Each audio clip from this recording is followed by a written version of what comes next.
$6,763. Give a round of applause for Jesse Wolf. Come see me, son.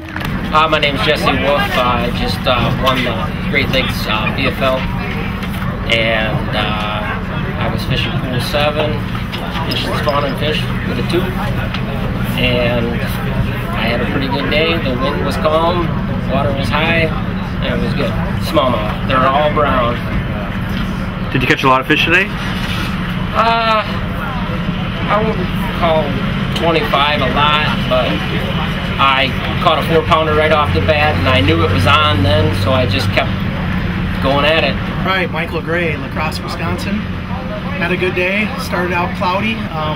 Practice, the baits we were using in practice, didn't actually use today. We ended up drawing a boater that was using rattle traps in flooded timber on the ends of islands. And we went in and did that. He told me what I needed and fished hard. He convinced me to throw some smaller fish back because he thought we'd get bigger ones, and about 15 minutes before the end of the day I caught my biggest fish, was 4 pounds 10 ounces, and then I was done for the day.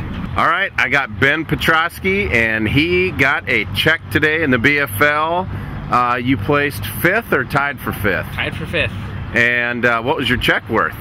Check was for $913. Sweet, not bad for a day of fishing, huh? Not bad. Yep. Okay, tell me how it happened.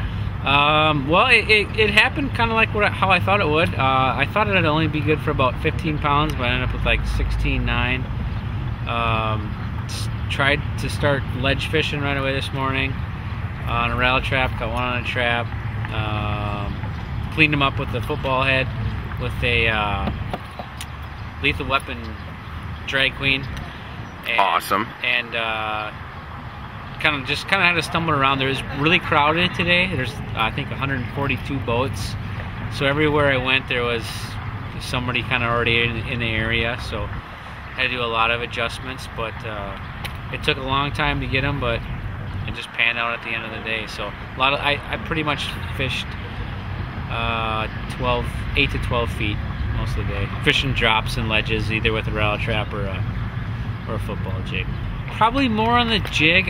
In the morning they bit the trap pretty well, and then I try to switch over to crankbait, and I got one on a crankbait, and but then a lot of the areas, you had a ledge with a drop, and there was current coming by, so it's just easier to throw like a half-ounce jig and keep it on the bottom.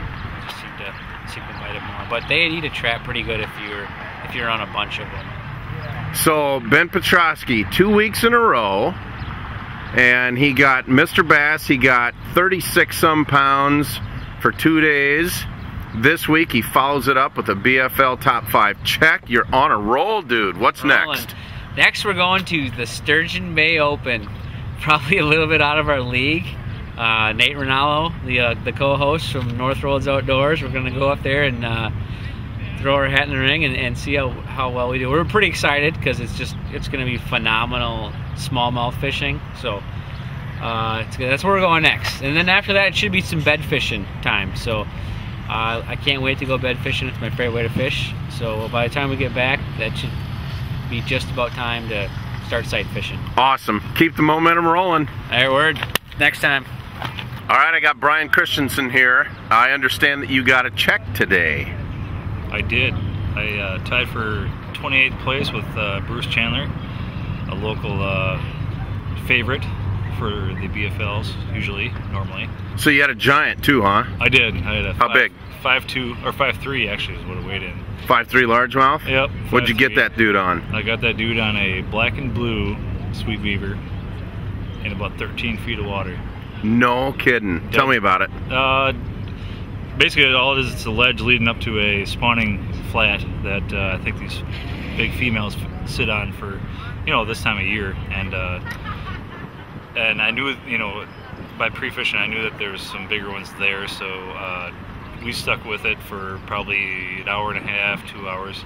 What I was doing was I was pretty much dead sticking a Sweet Beaver on the ground with a 5/16 ounce weight, and it worked out pretty well. And usually when you get bit in 13 feet of water, it's something big, because I've never been bit that deep.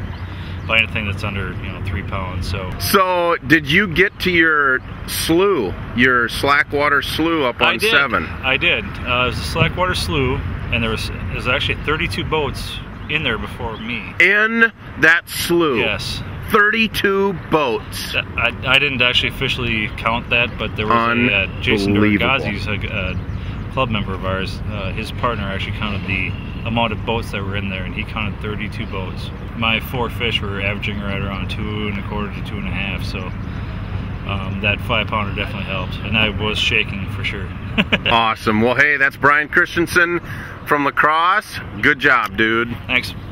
Thanks. All right, let's get back to the co-angler perspective and talk to Jeremiah Shaver. We talked to him this morning. They were going to make a super long run down to Pool 9. Tell me about it. Is that what you ended up doing? Yeah, we put a total of 104 miles on the motor today, and the gamble to the bottom end of Pool 9 did not pan out. We stuck it out for about 3-4 hours, and my boater had 1 keeper, pretty good fish, about a 3-pounder. There were a few other boats in that area. Nobody was really catching a lot of fish. It was real cloudy this morning. And then we made a run back up to Pool 8, and the sun broke out, and we ran over towards the raft channel, started throwing spinnerbaits. Raft channel, by the way, is the southern end of Pool 8 on the Minnesota side. Right. We cut over and started throwing spinnerbaits on both submerged and visible stumps. And I didn't have a fish until after 11:30 this morning. And then I caught my 5th fish about 1:30. And then he was actually deep hooked, and I took a lot of care trying to get him revived. I got him going again, and we actually weighed in early just to make sure that the fish was released okay. Awesome. I had 12.5 pounds and finished 32nd out of 142. I just missed a check by 4 places. I thought 12.5 pounds would be more than enough, but I figured that would have got you a top 15 for sure. I thought the same thing last year. Yep. 12.5 pounds would have been 2nd, 3rd place, but I tell you what, the sun came out today, and these fish have been ready to explode all week. It's spawning season. This is the first big tournament of the year, so there hasn't been a lot of pressure. And guys whacked him today, and you can tell by the results. Awesome. So we got Jeremiah Shaver. He got himself some really good points to start the season. Nice work, co-angler perspective. I'm going to Winneconne, and watch out. North Roads Outdoors.